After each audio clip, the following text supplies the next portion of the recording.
SK Vibemaker. We got fresh talent in the building, West London. Who's here? It's Tia Carys. What's going on? How are you? It's a bit of a laughing fit today. Are you laughing at me? I'm not laughing at you, no. I'm laughing. It's a good day, man. Okay, that's good. That's I'm good. not That's laughing good. at you, don't worry. So today's a bit of a fact find. I mean, you Okay. are like fresh with it. Do you know what I'm saying? Like you've just put out your debut single, and we're gonna find out a lot of stuff about you today. Yeah. I think it's best to sort of start with your musical journey so far, like what people need to know about you. Just give them a bit of an insight to your musical journey so far. Yeah, so like I said before, so I was born deaf, completely deaf, and my mum got me into dancing from the age of around 6 to help with my coordination. And then from there, a couple years later, I had a hip hop teacher that taught me how to kind of listen to the music properly, as in you can listen to the song, but then you can listen to all the instruments behind it. And when I started finding out, there was so much that goes into a beat and into music, I kind of started to explore that. And, everyone told the girl, you can't sing, T, stop singing. I'm singing all the time. People are saying, T, don't sing. So I was like, cool. I started rapping. I just started rapping other people's songs, and my guy came round one day showing me Wretch's Fire in the Booth. And that beat was hard. The whole Fire in the Booth was hard. And I said, no, I have to do something on this. So I used that beat. I actually wrote something to that and I put it on Instagram, and it was received very well. So I thought, okay, let me keep going. Let me put a couple more videos out and see how it goes. And I wasn't really consistent with it a few years ago, but every time I did put a video up, a new freestyle, it always got good reception. And it was last year I done a couple challenges, including like the ZZ challenge, where a lot of current rappers and artists reached out about it and showed love to that. And then I found Renowned, and just since then it's been a journey. I've just been working on myself, bettering myself, exploring and just writing, man. And now we got English and Ghana out. You dropped an absolute bomb. I'm not gonna lie. You was born deaf. Yeah, 100%. Wow, man, deaf, that is man. coming back from adversity. So, how long was you deaf for? A couple years when I was younger, and my mum didn't realise it at first. It was only when she started calling me sometimes as I got a bit older and I wouldn't respond to her. She kind of thought something was up, so she took me to get checked out. And I was deaf, and I actually had to have multiple operations and have grommets fitted in my ears as well. And to help with the coordination, that's why she got me into the dance. Wow, man, that is a fight back. Yeah, and now man. everything's all right. Now the hearing's totally on point. A bit off. One of the ears, I don't know which one, but it's slightly off, but I can hear fine. It's nothing serious, man. Tia Carys, your real name, right? Yeah, first name and middle name. Yeah. Straight. I mean, was that always the first choice for your musician name, that you wanted to put your real name out there? Do you know what? When I started doing music, I looked to Hannah Montana as like, she had this alter ego, and I thought, is it too cheesy me having an alter ego? I was like, nah. So I've actually got a double barrel surname on the end of it, but initially I went with TC, just my initials. Then it was Carys. Then I just decided it's not that natural, so I just thought, let's just go with Tia Carys, like that's me. Some of those other names like TC, you would have been very hard to find in the Google search as well. Yeah, so maybe that might not have been the best. Exactly, but we learned. So Stormzy's Blinded by Your Grace, that song means something to you? Definitely. I just think it just has such a wonderful message behind the song, and the fact that a grime artist can make a song like that and it's charted and it's done what it's done is crazy. And it just, every time I listen to that song, it when you have that feeling, I call it touches you. I call it magical music. Whenever I hear a song and it just touches you, and that song it's just insane. It's insane, and it really, I feel like it grounds you. So it's amazing, man. In your big debut single, English and Ghana, you reference the fact that people don't know whether you're English, Portuguese, Chinese, or Jamaican. You know what I'm saying? I find that crazy. I know, like, I sort of get it a little bit. People don't know my heritage, but Chinese. Chinese, I'm People telling you, come with the Chinese, Japanese, Filipino, I've had it all. Jeez, man. Everything. Yeah. So How do you much more. like? I mean, how do you come back from that when people say that type of stuff? It's a bit random, like. It is random, but I don't mind. Do you know what I mean? There's nothing wrong with it. If you don't know, you don't know. And that's one thing. If people ask where you from, I just tell them guess. Because I want to see what they say. But no one would ever expect English and Ghana. Even after the tune came out, I think people still had their doubts about it. Jeez. But it's cool. I mean, cool. you referenced your nation cooking up the best jollof. It's like you want to cause an absolute war out here. It's you know not what I'm a war saying? though. It's facts. I mean, like, you know what I'm saying? I like a bit of Nigerian jollof and I like serious. Ghanaian jollof as well, man. I'm not really here for the argument, you know what I'm saying? Right. I'm not really here for the argument.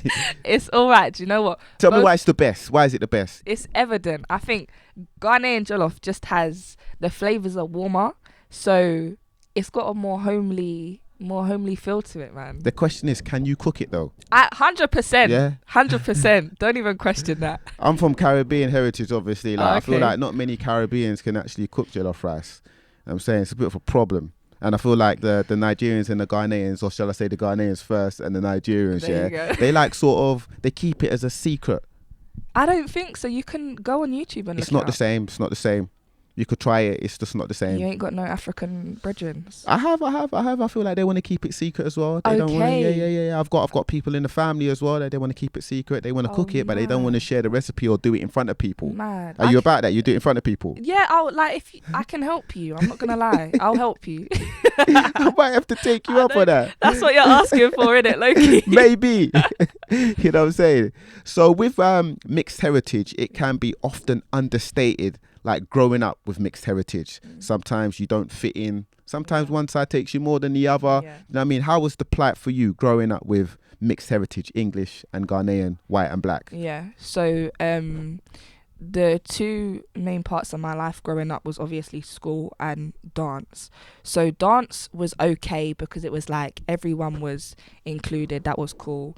But school was a different situation. So stereotypically, the white girls all have their conversations about fake tan and about straightening their hair and this and that, and I just can't fit in with that. And what they find entertaining, I don't. But then stereotypically, black girls, they're talking about this and their families that, and using all these words that I don't know. So essentially, I'm too hood for the posh and too posh for the hood. So it is hard to fit in, but I just used that to my advantage and just became distant friends with everyone, which I think was the best decision I made.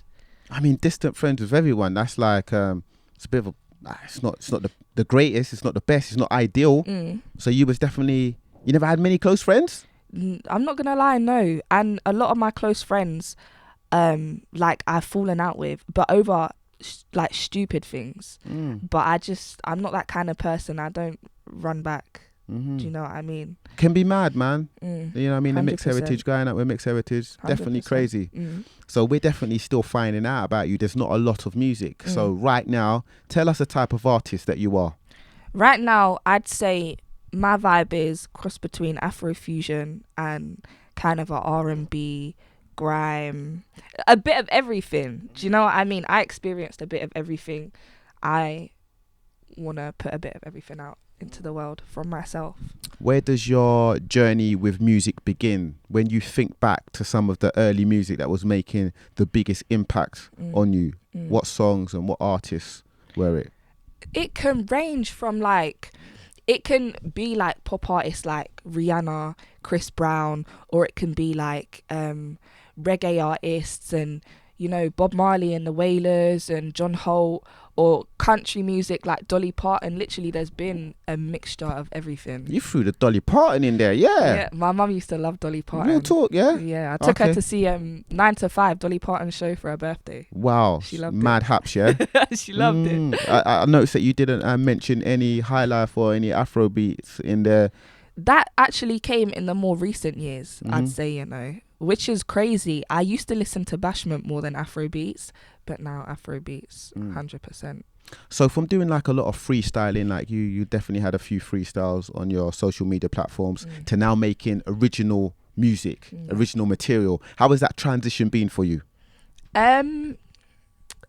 It's been, to be honest, it's been fairly easy, I think, because before most of it was, well, apart from like, I think I done a Stormzy cover like years ago, but it was my material on top of beats that I liked from other artists. So the only thing really that changed was the instrumentals that I'm using, and essentially it's instrumentals that I like. So it's been a smooth transition. It hasn't been bad at all. You down with Renowned?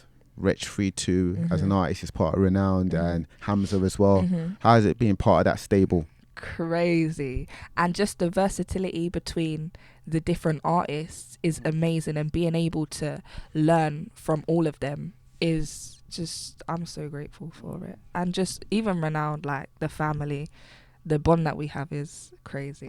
It's good to be attached to a good team, man. Yeah, You know what I'm saying? It definitely helps an artist out, helps them flourish. You know what I'm saying? How are you finding this UK music industry, like taking a step in, a small few steps at this point in time? How are you finding the music biz as opposed to being outside of it to now stepping into it, releasing music, being with a team that's got a history in the game? How are you finding it?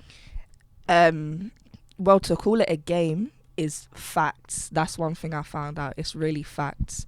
I feel like lately, over the past couple years, the UK scene has been very, like, it's been on the uprise, and a lot, it's basically going international now.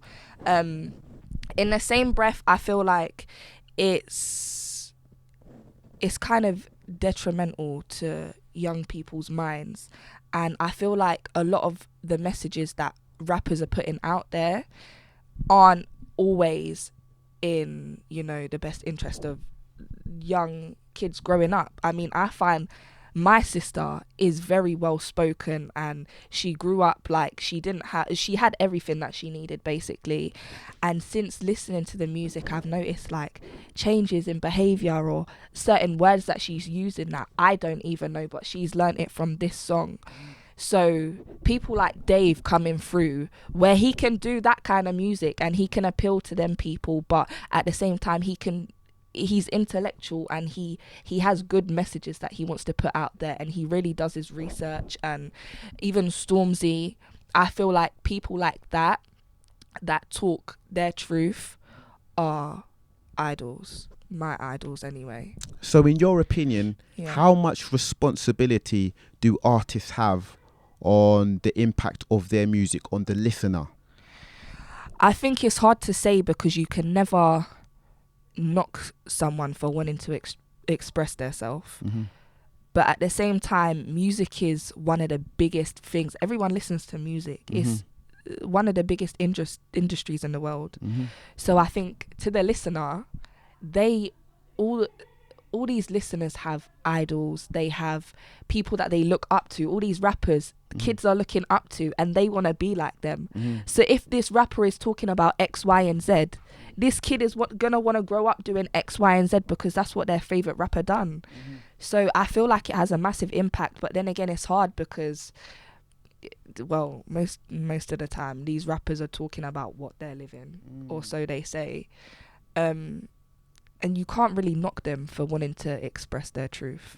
So it's a difficult situation, really. So expanding on that as well, man, as a young female artist coming into the game of the rap persuasion, there is definitely elements of ratchetness in English and Ghana, your debut single, you know what I'm saying? Oh, don't kill me today. How much of a responsibility do you feel then to young girls that listen to your music then? Because there are a lot of artists. I'd say there's more female rappers that are quite ratchet with it than righteous, if you know what I'm saying. So at the same time, that has quite an impact on the young girls. They might be hearing stuff for the first time, like sexually, and maybe not of like sexual education, just like of the gritty type, of the ratchet type. How much of a responsibility do you feel there?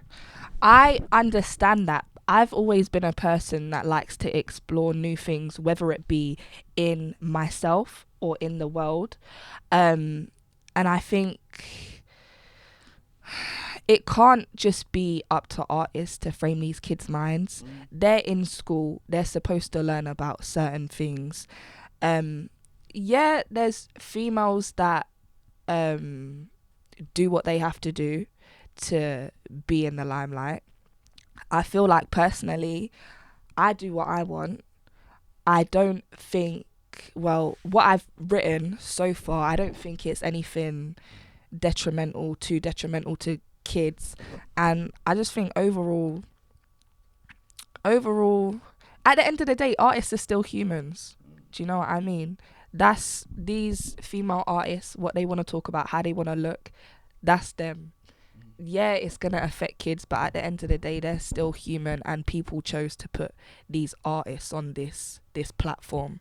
So, yeah. Mad. When we get in the debut project, have you started thinking about that? We have. We've been working towards it, I'm not going to lie. So, new music in the next year. We'll see how everything goes from there. Straight up. Yeah. The debut single, when people hear this, they play this, maybe even before they play it or after they play it. What do you want people to take from this single here, English and Ghana? English and Ghana, I just want people to know who I am, and I want to carry on putting Africa on the map, man. My people. Straight up. Have you been to Africa? I have. Yeah? So, but that was the first time actually I went to Ghana. But I've been to Egypt before. And there was a small African country, I don't even know what it's called, so I won't even bring that one up. Yeah. The future's looking very bright. Thank It's looking you. very bright. 2020, I'm excited to hear all this music. 100%. Keep up the good work. Thank you. Keep coming and checking me and having these conversations. You know Don't what I'm worry, saying? don't worry. SK Vibemaker.